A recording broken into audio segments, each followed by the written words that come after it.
Farmára hľadá ženu a z televíznej relácii Chutíš mi. Dámy a páni, Martinka Sturza.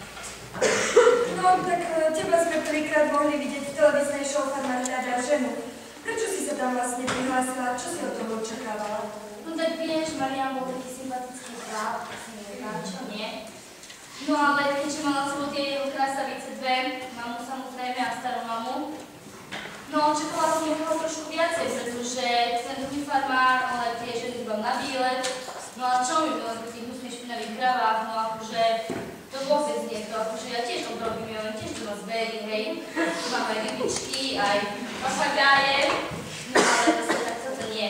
No super, takže od farmára sa presunieme k tebe domov. Porozprávaj nám, ako to u teba doma chodí. Zaujíma ma, či nadávaš aj v súkromnom živote, pretože v televíznej show si nadávala v jednom kuse. No tak áno, ešte vieš, ja som bola vtedy strašne, bola som neviem strašne, no ale ináč nenadáva sa absolútne nie a prejde mi do rychu, to už vôbec nie. Aha, no. Dobré, keby sme ti chceli napísať na Facebooku, tak si zaregistrovaná. Zaujíma ma tiež tvoj obľúbený hudobný žáner a kde sa tak najradšej zabávaš? No tak Facebook ja nie, ja sa bojím, no ale tak Jadranka, ja aj teda ľúbim, vieš, tá pesnička, a potom ešte kto taký Miško do Čelomanskú, ľúbim ťa, ja, to je môj typ. No aj tam, no také ľudovke, mám radšej romantiku, vieš, jedný skutečný. A bola si aj v show Chutíš mi?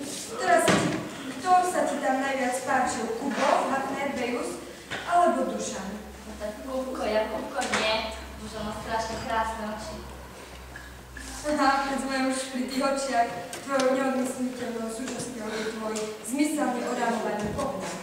Ja sa nemôžem byť na tých nevaľová naša biológia, nie modrá, pekne, vieš o tom. Neexistuje iná barva. No dobre, že už máme málo času a pred nami ešte veľa súťažiacich, takže ďakujem Martinka, toto je náš